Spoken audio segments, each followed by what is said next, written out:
Welcome, Haere mai, to the ordinary meeting of council this morning, and I'll declare the meeting open and just welcome anybody who may be coming online and the public. We are live streaming this morning, so welcome. Do we have any apologies? I'm not aware of any apologies this morning. Not aware of any declarations of interest. We have no public forums, petitions or deputations. We'll move to item 5, which is the confirmation of minutes of the ordinary meeting of the 30th of July. Do we have any alterations or changes? Well, would somebody like to move? Perhaps I'll move that. Moved by Lloyd, seconded by Eric. Any alterations or changes to the minute? Not hearing any, I will put the motion. All in favour will say aye. Right. Aye. Move to item 6, which is the adoption of committee resolutions. The first one up is strategy and policy meeting of the 11th of August meeting. Eric, would you like to comment on your meeting? Yeah, and I'm very happy to move it. It was a relatively brief meeting. There were perhaps 3 items discussed. We had a question from Councillor Guyton over our ongoing performance around climate change. After some discussion, we resolved to get a report to this meeting, and that's item 4 on the agenda. We also dealt with updates on the coastal plan formula and the mediation that's ongoing with the water and land plan. So I'm happy to move. Thank you, Eric. Seconder for that. Ellen, any further discussion? I will put the resolution. All in favour will say aye. Aye. Aye. We'll move to the Organisational Performance and Audit Committee meeting of the 11th of August. Linda, would you like to comment on your meeting? No, we'll take it as read and move that resolution. Thank you. Moved by Lyndall. I'll second that. Seconded by Lord McCallum. Any discussion? I will put the resolution. All in favour will say aye. Aye. Aye. We should be raising our hands at the same time, just since we're virtual. Okay, we'll move to item 7, notification of extraordinary urgent business, supplementary reports or other. I'm not aware of any this morning. Questions? I haven't been made aware of any questions this morning. Chairman and Council reports. It's not that long since our last meeting. I have no official report this morning. Does any other councillors have a report? Any verbal reports? I see, Peter, you did have a written report on there. Yeah, thanks, Mr. Chairman. Yes, I have just a couple. If any, I'll take any questions if anyone wants to ask a question. Peter, I was interested in, this is the conference you went to. I was interested in the reaction from your point of view to a couple of the presentations there, one from Mike Joy where he called for paying off dairy farmers as the only solution that he sees for the environmental damage happening, particularly in the Canterbury area. And the other one, I think, was a presentation by Jeff Reed, a video presentation of various environmental issues that he sees around, or his organisation sees around the country, including the wintering issues down here in Southland. Am I right in thinking that both of those were presented? Yeah, yes, they were, Robert. So firstly, the Mike Joy one, it was quite a headline statement that was widely reported right throughout the country about paying out farmers to do with land use. But he actually, in amongst all of that wasn't reported, he actually did make some points that farmers did come to areas in good faith, and they did nothing wrong. And all these years later, they've been told that they've done something wrong. And he raised the point that compensation should be on the table to be talked about in some extreme cases. And And Simon Upton, in pulling together the end of the conference, picked up on that point too. So it was quite an interesting concept that was raised. And yes, Jeff Reed's video, I don't know who's watched that at all.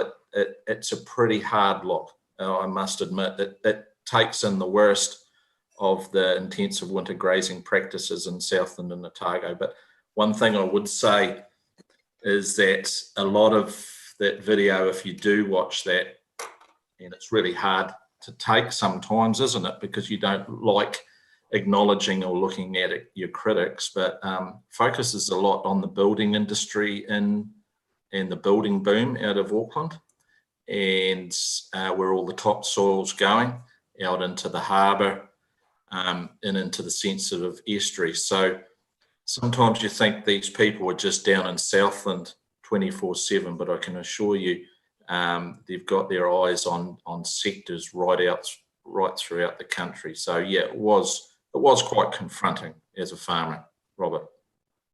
No, thank you for that, Peter.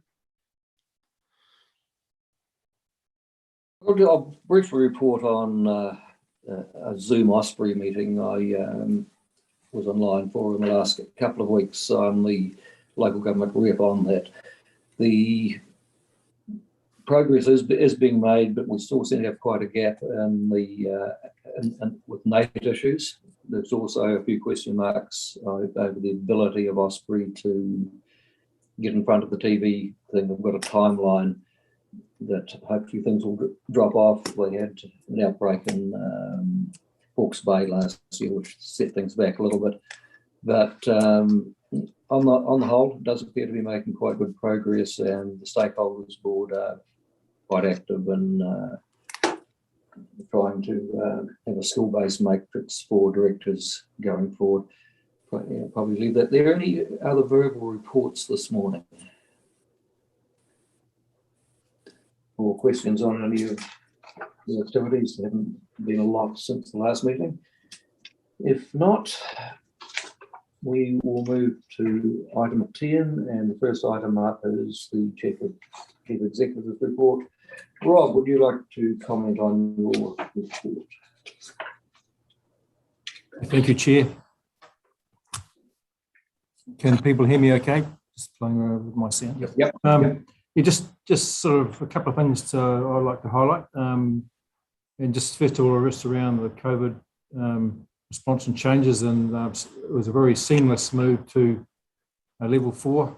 So staff, we, as you know, had no warning or very little warning, and very quickly we transitioned to working from home. So it's a big thank you to our staff who have actually, my staff who have done a great job in making that change, and a big thank you to the incident management team, IMT team, for actually providing leadership to make that happen. So, you know, I guess reflecting on our last one where we had three days, I think, from memory to shift, we had this happened very quickly. And there's been a little teething problem with so making sure everyone's set up from home, but by and large, it's been really, really smooth. So it's very, our staff done really well. We've got to focus on well-being and just making sure people are safe and are working well, and it's noting that it's challenges working from home, with especially ones with young folk running around the place who don't always recognise Zoom calls and they need to be quiet. So really acknowledge all of that. So that's the first thing. The other thing is just an awful lot going on in Wellington. Getting a sense for that in terms of in the water space and RMA reforms and things. And we touched on intensive winter grazing in my report. Since the report was finalised, of course, we've had the government's come out with their proposals around intensive winter grazing regulations. It's really, really pleasing to see that they've listened to the Southland Advisory Group and picked up a lot of the advice that was given by them. So that's the group, as you know, we kicked it off, going back, having a hui, getting ministers down, talking about the issues, and then forming that group, which has been really successful in getting the message across. So I can't emphasise the importance of that, and that's a real acknowledgement of the work that farmers have been doing down here, but also farming leaders have been doing. There's been a big shift, as I've talked about before, around wintering. Not saying we're quite there yet, there's more to be done, but actually quite a significant improvement in the way people are wintering, and we're getting better outcomes in terms of less sediment loss, which is the name of the game going forward, of course. So really pleased with progress, really pleased with the government listening to the regulation, to that advice, and as they've shaped up the regs, and we'll of course we'll be making submission on those regulations in due course. So you get a sense from my report around just work continues, significant consenting workload, and that of course continues under COVID. So happy to take any questions, Chair. I'll leave it there. And just following up on David Parker's announcement, and I reflect back to the conversation I had 6 or 8 months ago, where he said to me that he would remove the parking rule and the sowing dates, but he wanted to watch how we handle the winter. We've had a very wet winter, and even though there's still the odd extreme case out there, I think the farming community has come a remarkable way, which is great. It's quite a clumsy instrument to actually defer, and I think it gives the public the wrong impression. But again, they've put out, so we've got the ability to submit, and one change which is a little bit disappointing is the 10% has moved from an average to a maximum, and that to me is not workable. It's not enforceable, but we will continue to have those conversations. The important thing is David Parker and Connor listened to the submissions, and they've been true to the word, and that doesn't necessarily come out in the media statement. So that's been encouraging. But look, David. Thank you, Mr. Chairman. Just a question, Rob, to do with the farm environmental plans. MFE holding workshops with stakeholder groups around the country, and the regional councils providing contacts of groups within the area. I'm not just quite sure how that will take place, but Environment South, and who would we contact to actually get that feedback? So through you, Chair, we've got a workshop on this after the session. We can talk about it in detail there. But Lucy Wilmer, is there anything you want to add just in terms of, so David, just so I'm clear, are you looking for who the contact here is to actually give you details about those workshops, or what were you actually asking? I wondered who we would contact as Environment Southern to actually get that feedback, get that quality feedback. So to the Ministry of the Environment, just to look. Yes. But we'll be making, I'm suggesting you'll be wanting to make a submission, and we'll be talking about that shortly. What does that feedback look like? So really important, this is important for us, these regulations. So we need to, I think I'd be suggesting it's really going to be important for the council to put their perspective on this, and so we can get that advice in. Right. Does that make sense? So we'll be workshopping that and shaping it. Thank you. Yep. I wonder if I could ask Nicol a question. Yes.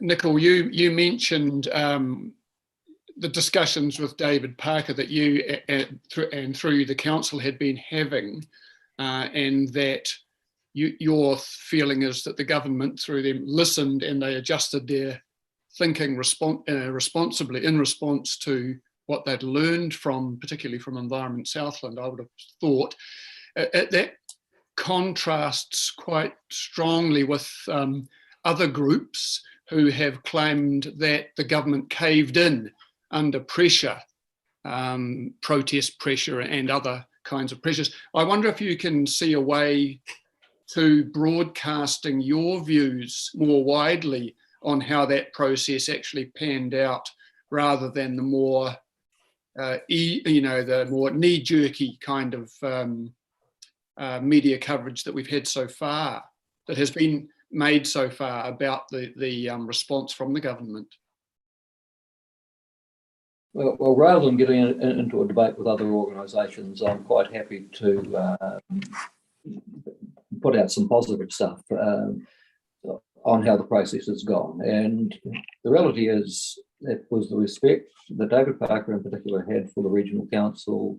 He wanted the meeting, every meeting, he insisted that we held it here, and not, he didn't want an independent one. He wanted us involved. And I think it actually reflects the strength of the partnership that we have built up quite a rapport there. Rob and other staff work quite closely with MFE, and I think we've made some real progress, I believe. And there's always going to be issues, but when you can have respectful conversations and people are listening, you can usually find a way through them. Yeah, well, thank you very much, Mr. Chairman. Alan, then Lloyd.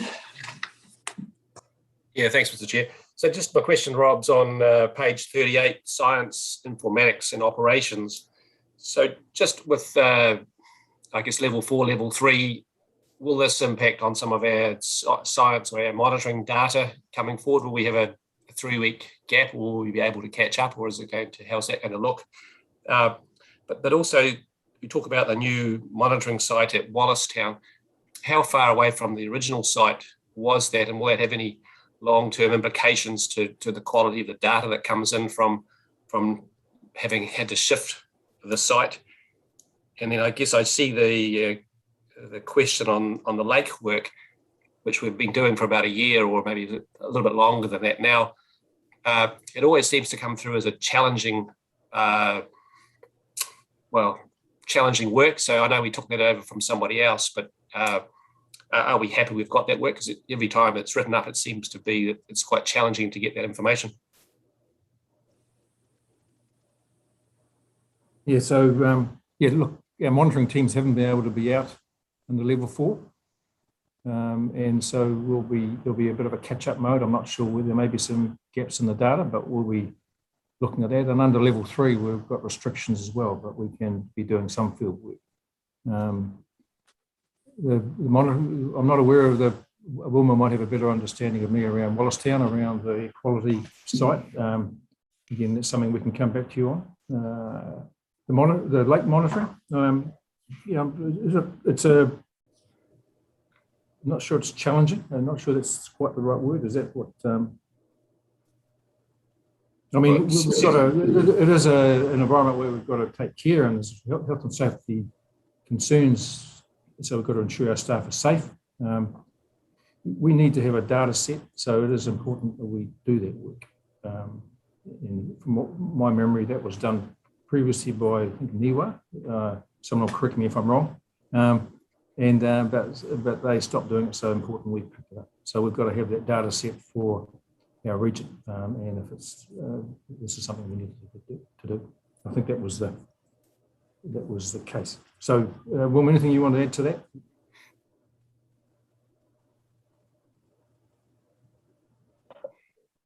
So, thank you, Rob. I can't answer the question for you on the Wallacetown site. I don't believe there's any issue with that in terms of its distance. I'm just looking at a text message from Elaine on that matter, but I can find out some information for you, Councillor, and get back to you. Thank you. And look, just following on around the lake one, I think it is just around it goes back to making sure our staff are safe. We've got to get the conditions right. So there's a few logistical challenges. But I wouldn't want to overemphasise those. So that's our reality in this space, and I'm sure our teams are looking at how they. Yeah, I can comment on that, Rob. I mean, we've looked at the data gap that's going to exist as a result of COVID, and from a science perspective, we're quite comfortable with that at the moment. And to reiterate what the Chief Executive was saying, it's we need to keep our staff safe, and so lake work that requires any form of going out on a boat, we are not going to be doing in the field in level 3. So that will include an interruption of a few weeks in some data sets in some areas. But our staff will be back out in the field from Monday. They're just getting their work program back up and running these days until Friday, and also getting their health and safety plans in place for next week. So the rest of the field work will be taking place. And just on that question, that Branksome site was the flooding in 2020. And I think this is a continuous monitoring site as well.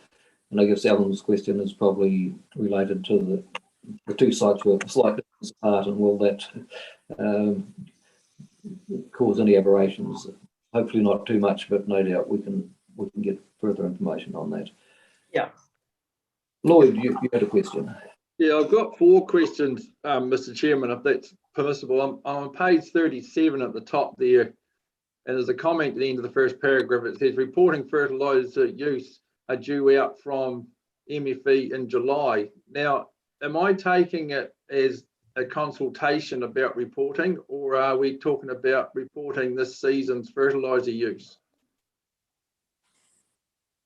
Can I defer to Lucy to answer that? Lucy, I guess you're Wilma or Lucy, who's closest to this? The reason I'm asking it, Lucy, just so you're aware, is that if people are to do something, they need to know what they're to do and when and how they're to do it and fulfill it. If it's a consultation, which I think it could be, then I'm not sure. Do we need to put in some form of submission or some sort of comment about the proposed fertiliser use reporting? Sorry, through you, Chair. Councillor McCollum, can you just reference the page number again, and I'll just It's pull at up the top of page 37. It's the first paragraph. It's the last line of the first paragraph. Yeah, so look, I can answer. Look, there's communication around how's this going to work. So, you know, that's my understanding of this. And so it isn't a consultation. I'm not looking for feedback. They're saying here's how it's going to work. That's my understanding, Lucy. Is that correct? Yeah, and just to build on that, it's the new fertiliser cap requirements that have come in, and they came in on the 1st of July. So that's what it's referencing, but it doesn't apply to everybody. So the communication is just, as Rob's alluded to, there is communication that has been coming out, and that's around those new requirements. So I presume then that's talking about 190 kilos of urea per hectare annual use. Can I just suggest that we need to be clearer in, because fertiliser is actually different than urea. They're actually different products. I know they come under the same camp, but for the uneducated, that would be, we're talking about 2 different things here. Yeah, and You're so talking air, nitrogen too, Lloyd, not urea. Nitrogen. DAP. Nitrogen, yeah. So we're actually talking about elements more than a general fertiliser requirements of, you know, sulfur super or whatever. My next question really is the next paragraph down.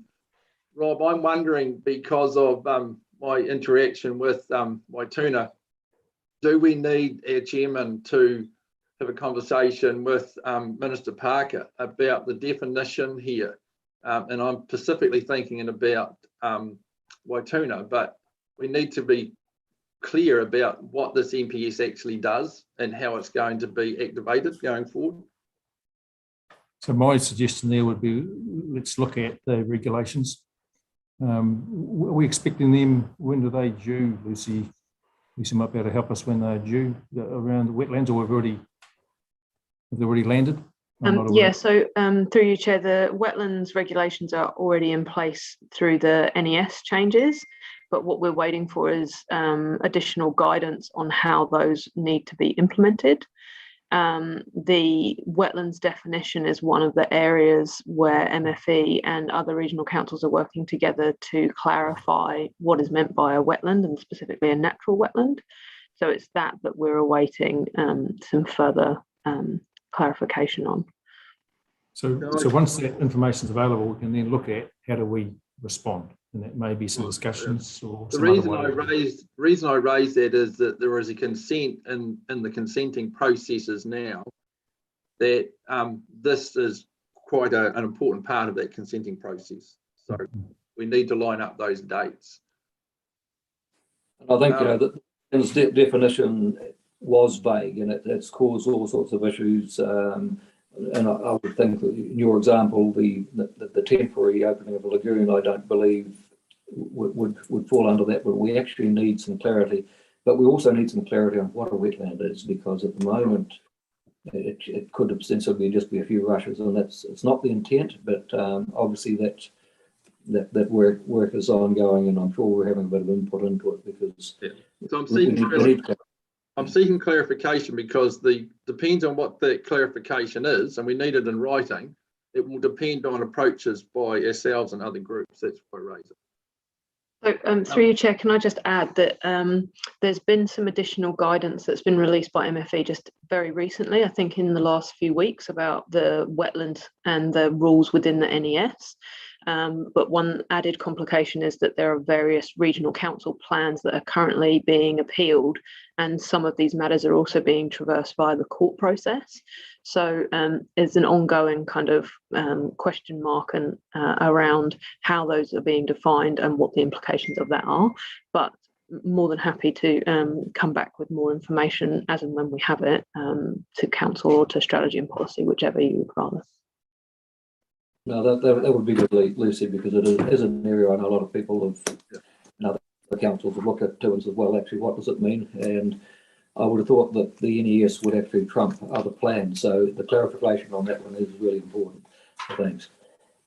My next question, Mr. Chairman, is at the bottom of page 43, and it's to do with the fees and charges. I've already raised this with Wilma, so I won't get into the detail of it, but I'm wondering, Chris, whether we could get a better understanding of this in real life. I do have an example, which I won't go into detail of, but I think we might have overshot this by the way it's being implemented.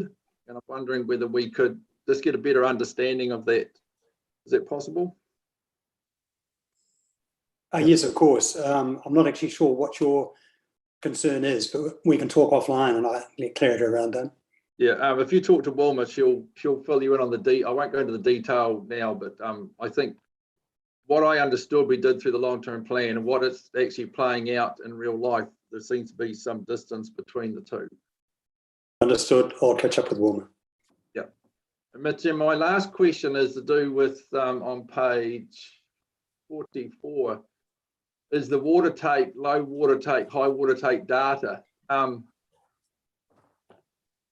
I'm not sure where we are going to end up with this low water take one, because the low water take influences a high water take. Is somebody able to give me a bit more clarification on that? So Chair, through your Chair, we'll come back to you. Yeah. We'll come back to you on that one, Lloyd. I don't think there's anyone present who can deal with that. Any further questions for Rob on his report?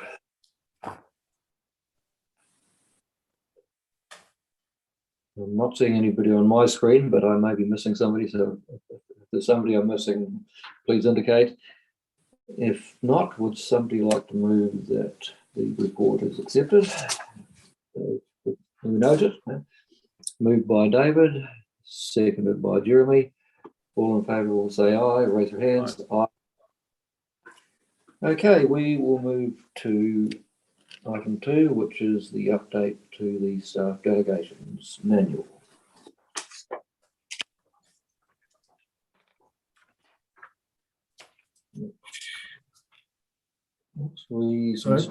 So Amy, Amy or Jan, would you like to take us through this? Who's going to lead the charge here? It could be an Amy and Jan show. This one. Yeah, Jan. Yeah. Yeah. So we're just we need to keep this delegations manual as up to date as possible, and we're looking to make changes to correct the emergency provisions that were put in place last year when we moved into COVID level 4. There were a number of staff that were mentioned in those emergency delegations, and rather than list staff by name where possible, we're just changing that to the job title, just in case there are job changes and say coming back time and time again regarding that.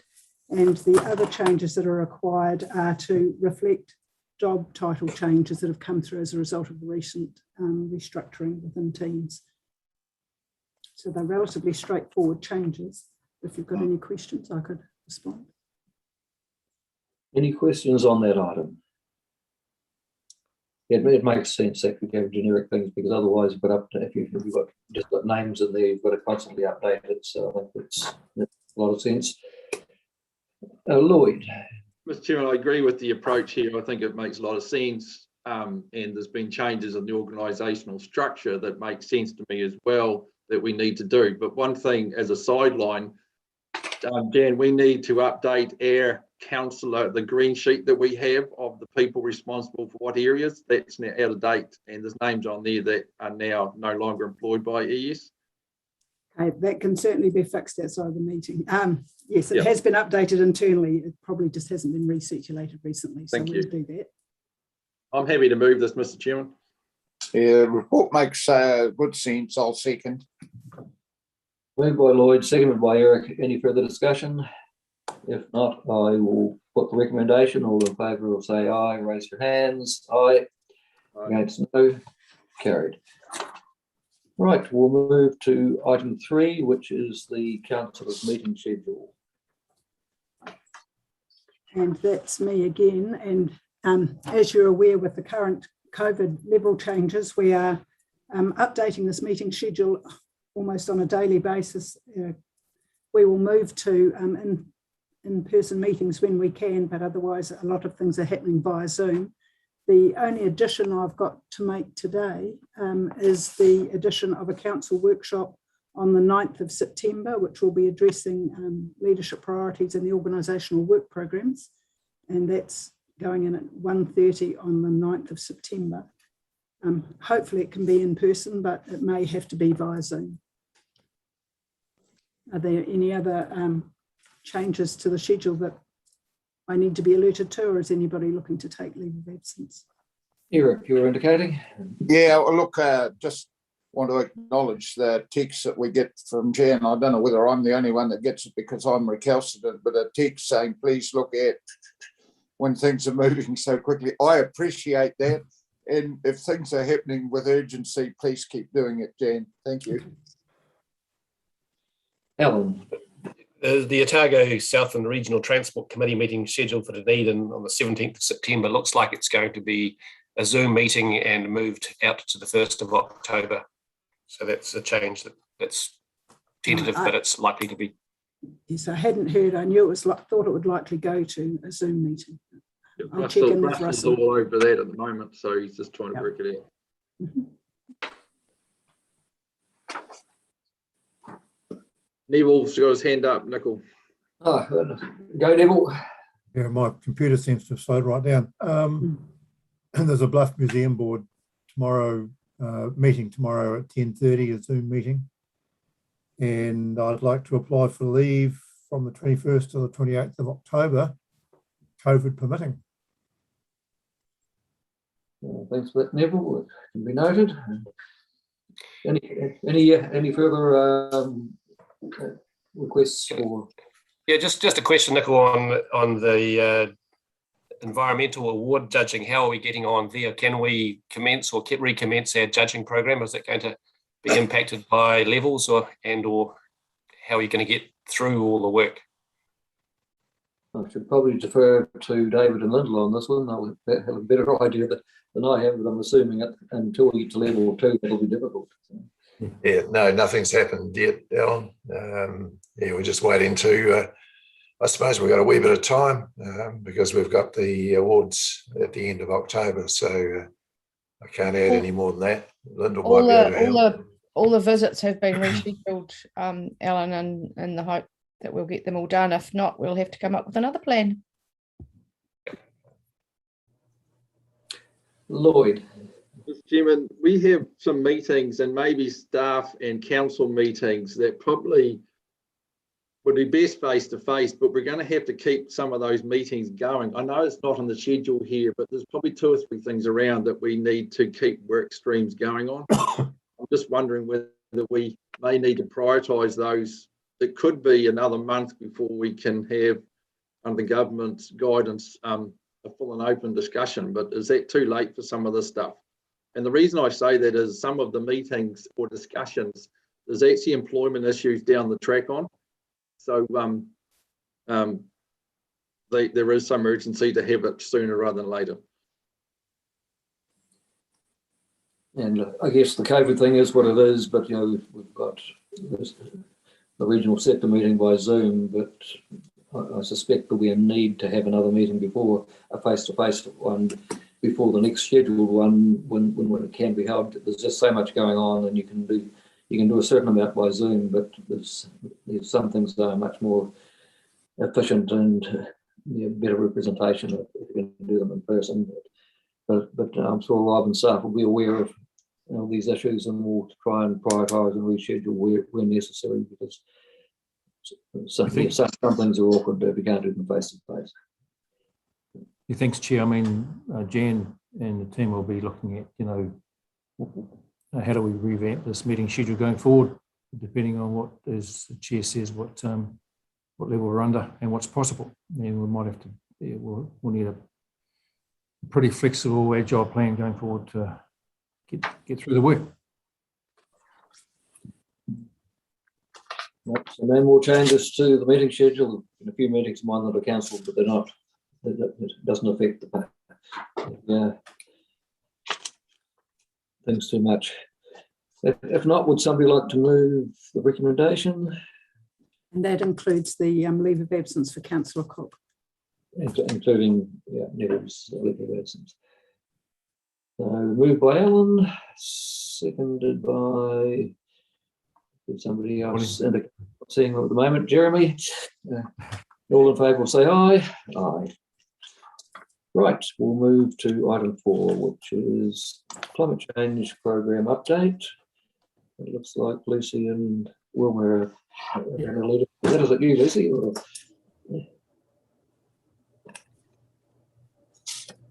Lucy, I'm going to let you talk through your paper, but this is a paper in response to a question that was raised at, I think, the Strategy and Policy or OPEC meeting. I can't remember which one it was now.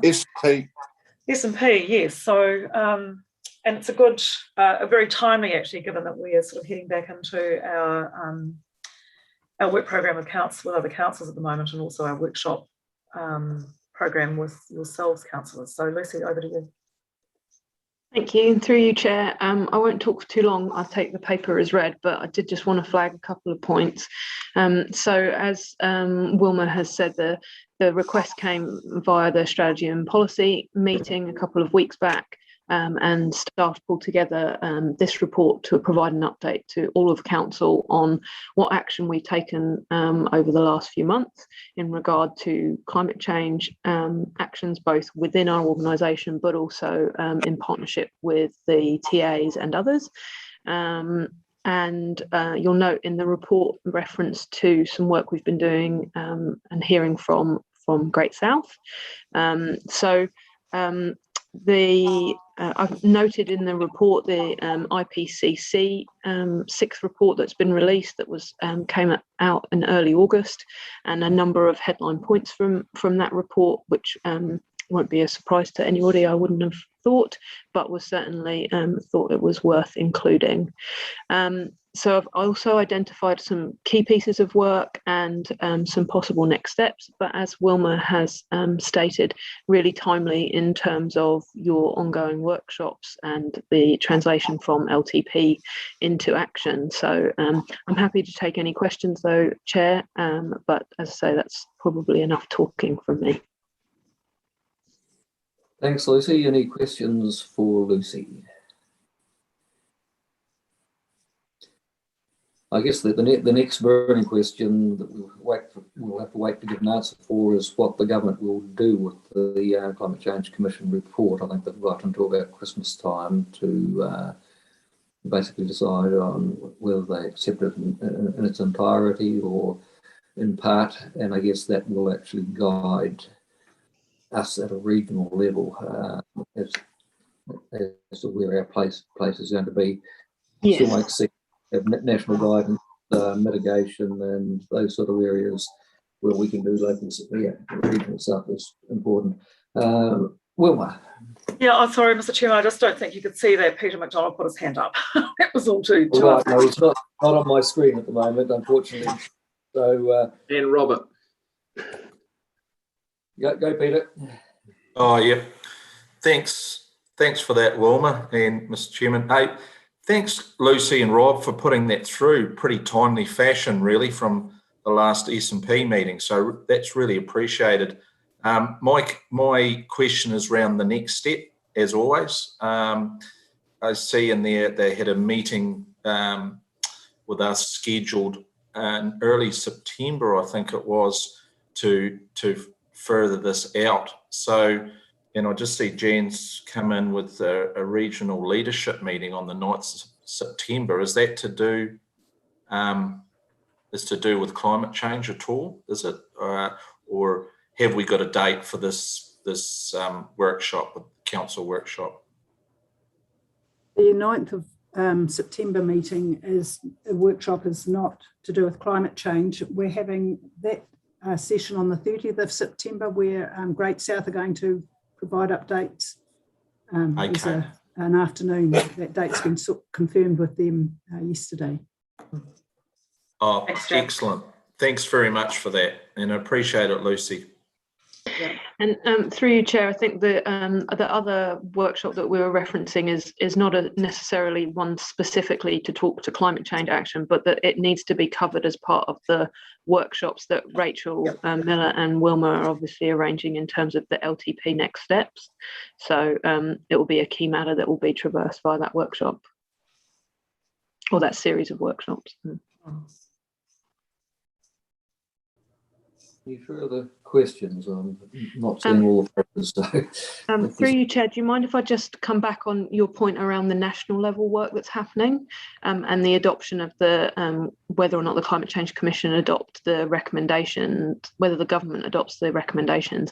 In addition to that, there is a lot of work going on at the moment in terms of the Climate Change Adaptation Act, which we're expecting will be gazetted sometime next year. The government and MFE specifically are working currently on the content of that, but we're not expecting that to be released on the same time frame as the other two pieces of RM reform. So there was, I think, an intent that they would be released at the same time, but the latest that we've heard is that we'll get those two other big pieces first, and they will be gazetted early next year, and then the Climate Change Adaptation Act will come probably the middle of next year. So yeah, I just thought that might be useful additional context. And I think Councillor Guyton was signalling as well that he had a question. So. Yes, I was. Go then, Robert. Yep. Yeah, thank you, Mr. Chairman, and thank you very much, Lucy, for leaping into coming up with a report like this, a response so quickly, relatively quickly. And I don't know if my questions to you, I don't know if you can answer this, it might be a governance thing, but in terms of the ongoing interactions we'll be having with other agencies and other councils, I'm not so much interested in the detail that we're going to be dealing with, but I'm interested in what our role is, what our positioning is. Who are we in this arrangement? Are we leading? Are we cooperatively working with? Because I do see that we have a different role in this in terms of what we can and can't do throughout the region. So I wonder if we're clear about who we are and what we represent, both to those agencies and to Southlanders around climate change. Yeah. Can I make a comment to that, Mr. Chair? Yep. Yeah, so Councillor, I think that this is a critical matter for us to discuss at our workshop on this at the end of September. We had, if you recall, the meeting with other councils at Ascot Park, and there was a clear desire for some joint program of work to go ahead in this space. And I think that, to be fair, I think all the councils that were in the room were very focused on getting their long-term plans through post Ascot Park. And I feel we need to pick that back up as to what our leadership in that space might be, and how we actually are going to work together with our councils in this region as part of a joint piece of work. And I think that was where the desire for that joint work was left at the end of that workshop. So that's quite critical for us to actually have that conversation this month. Yeah, thank you, Wilma. And if I could just add, the reason why I'm asking that question is through conversations that I've had with councillors on some of the TAs, I get the impression that this council in its governance, at least, and certainly amongst the staff, but governance is more focused on the wider view of climate change in the region, and we are having more discussions, and I do feel that our discussions are far more fruitful, perhaps, than those in the other councils. I don't mean to be disparaging, I mean to be praising of us. Well, Lyndall, then Peter. Thank you, Mr. Chairman. The complementary conversation that maybe we're not having at this point yet, outwardly anyway, is the internal lens, climate change lens for us. So I'm struggling to get my head around how we are considering climate change in our operational decisions. Excuse me. So I'd appreciate some time in a workshop to kind of flesh that out a bit and work out how we apply that lens, particularly to the committee that I chair in OPEC. We need to find a way to have those climate change considerations included in our decisions and conversations. So really a request for some time on that internal look, please. Yep. Thank you. Peter. Yep. Thanks, Mr. Chairman. Yeah, just a comment on Robert's earlier question is, look, I suppose that what puts Environment Southland in a natural position of leadership here around climate change is that we have a rating relationship with all of Southland, and for that reason, I suppose some are looking to us. So I just thought I'd add that comment in. Thank you. And I don't think it's probably bigger than that, Peter. We've got responsibilities in the areas of water, rivers, flood protections, coastal work. But yeah, it makes sense, and it was indicated at that meeting that the TAs would like to have a joined up committee because there's no point in everybody doing their own thing. Obviously, national guidance is going to be important, so you get consistency. But in the adaptation and mitigation area, it would be good to have that a joined up committee that are actually having a bit of a look at that, because at the end of the day, it will be things that we just naturally add in. And as Lucy was saying earlier, with the changes to the RMA, it's and the three parts to the new structure. The last one is the climate change adaptation, and that will be good. Obviously, we'll get some indication by Christmas time on what government are taking out of the Climate Change Commission's recommendations, but that the adaptation bill will give them even more certainty, and those will be the frameworks that we'll have to work within. Any further questions for Lucy or Wilma on this item? Mr. Chairman, I'm happy to move the recommendation, and noting that further urgent action may be required. This might be something we need to give consideration to, having a 3 monthly report or something like that. I'm not including that in, I'm just making the comment that if we acknowledge further action is required, then we need to step up to that, but I'm happy to move that recommendation. No, thank you for that, and thank you for moving, Eric. And I think that's a good thing, is to we're restricted at the moment. We'll get to at least level 2, and again, to have a joined up meeting with the other TAs needs to be face to face. But if we have it on the action sheet, it's not going to go away. Good point. Seconded by Peter. All in favour say aye. Aye. Aye. Okay, we will move to item 5, ongoing matters. Jan, are you leading on this one, or is it? Just noting that this question arose out of an OPAC meeting, and staff hadn't got to the stage of having all the information gathered to provide for a report going into this council agenda, but the information will be provided to you as soon as we have it all gathered and circulated. That appears to be fairly straightforward. Any questions or comments? If not, would somebody like to move the recommendation? Bonnie? I think Bonnie had a hand up, Chair. Oh, sorry, but I can't see you, Bonnie, so you go, Bonnie. And Alan as well, second. And Alan, okay. We can't hear you yet, Bonnie. Not talking, she's just putting her hand up. I'm just moving.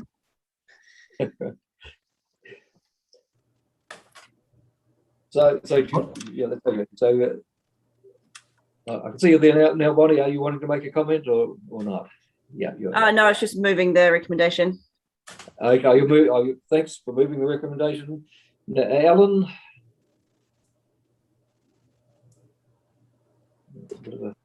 Alan seconded it. Yeah, I just seconded it. I was just moving things along. I didn't think there was too much to say here. So Right. just carry on. Excellent. I think we're on the same page there. Moved and seconded. All in favour will say aye. Raise your hands. Aye. Move to item 6, which is the common seal.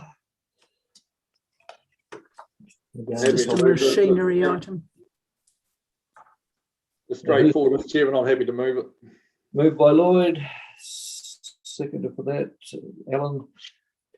I'll put the motion, all in favour say aye. Aye. Thank you. Right, I think that will complete the open part of the meeting today.